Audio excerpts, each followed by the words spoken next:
नमस्कार दोस्तों, मैं नीरज श्रीवास्तव। आप सभी लोग देख रहे हैं नियो मीडिया। हरियाणा की वोटिंग की तारीख जैसे जैसे नजदीक आ रही है वैसे वैसे हरियाणा में राजनीतिक सरगर्मियां तेज हो गई हैं।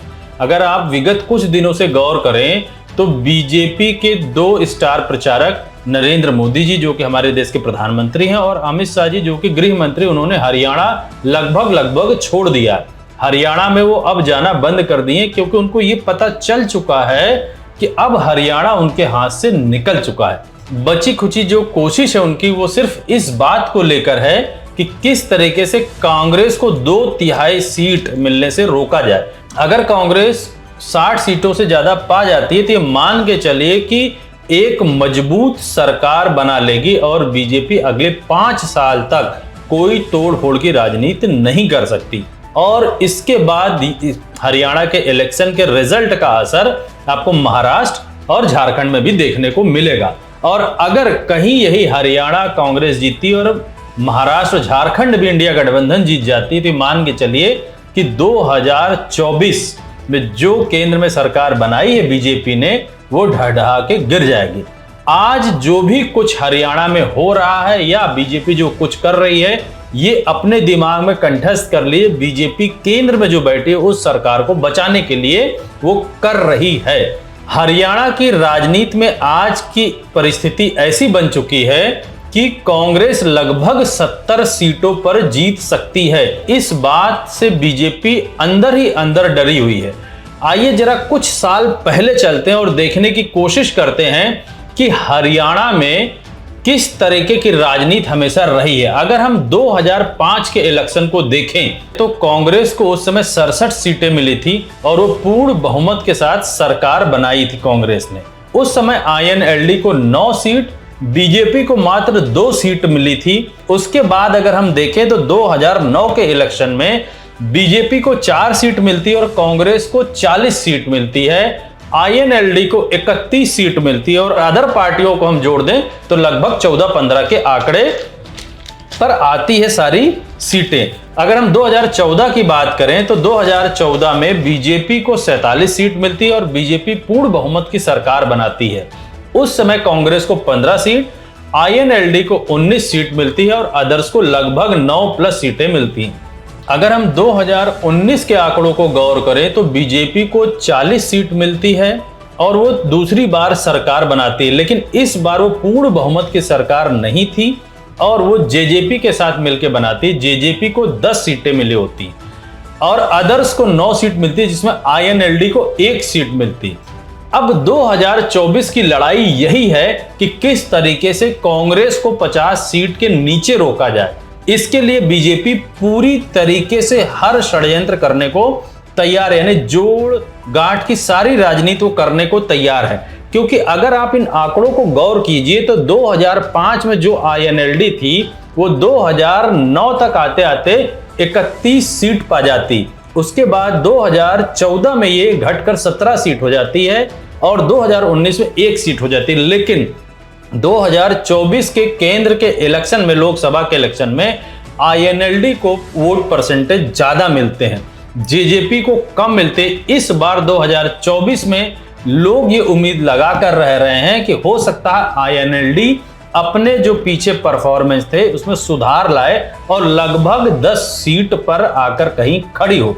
बीजेपी यही चाहती है कि किसी भी तरीके से जो जेजेपी की सीट थी या वो जेजेपी को 10 मिल जाए या आईएनएलडी को शिफ्ट हो जाए, वो 10 मिल जाए। क्यों ऐसा चाहती है बीजेपी? बीजेपी ये चाह रही है कि कांग्रेस 55 के नीचे आए और अगर 50 के नीचे आ जाए कांग्रेस तो बीजेपी मान के चलिए जोड़ तोड़ करके सरकार बना सकती है। लेकिन 2024 के जो हरियाणा की आज परिस्थिति है, जो हरियाणा के आम जनता का मूड है, उसको कुछ घटनाओं से समझने की कोशिश करें, तब समझ में आएगा कि क्यों कांग्रेस आज पूर्ण बहुमत या 2005 के इतिहास को फिर से दोहरा सकती है।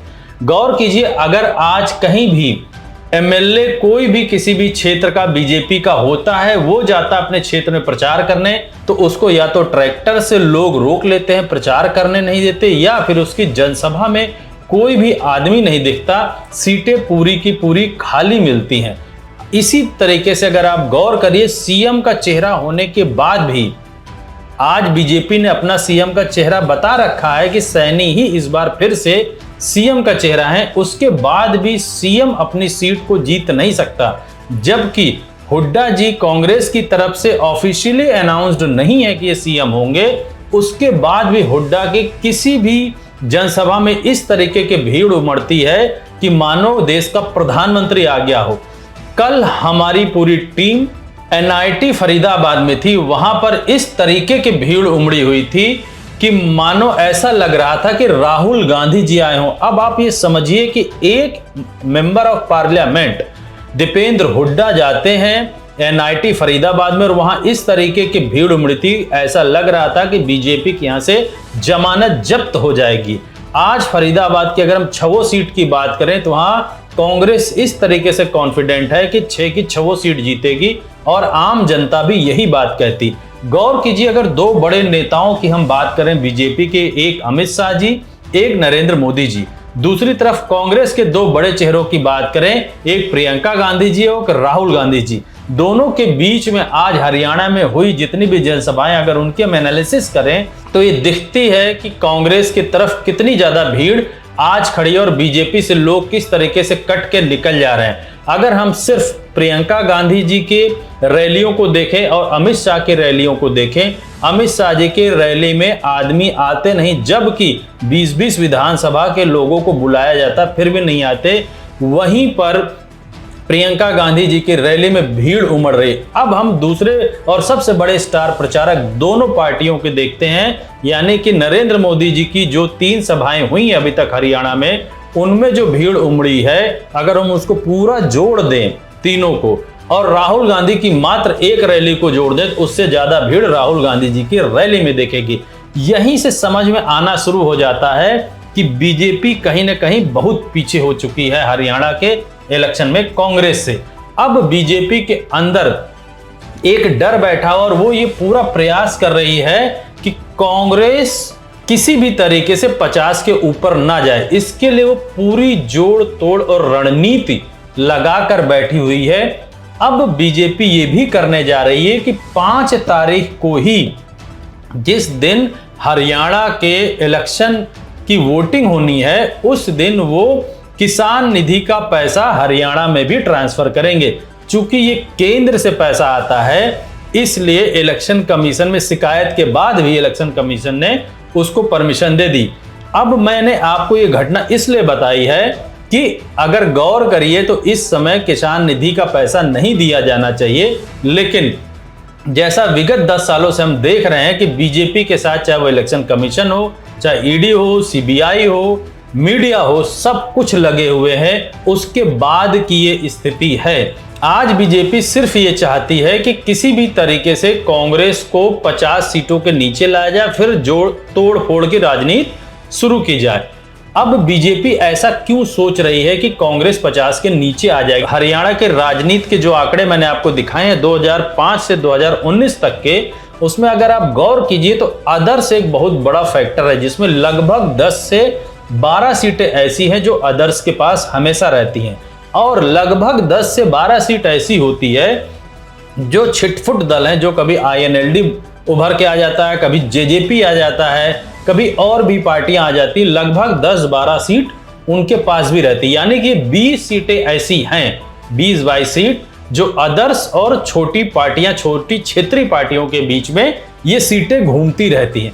इसी सीटों के घूमने का फायदा बीजेपी उठाना चाहती है, क्योंकि बीजेपी को यह पता है कि वो मैक्सिमम 15 सीट जीत सकती है आज के दिन में, ज्यादा से ज्यादा 15, क्योंकि जो हमारी और हमारी टीम के एनालिसिस है उसके अनुसार बीजेपी मात्र 9 सीट जीत सकती है।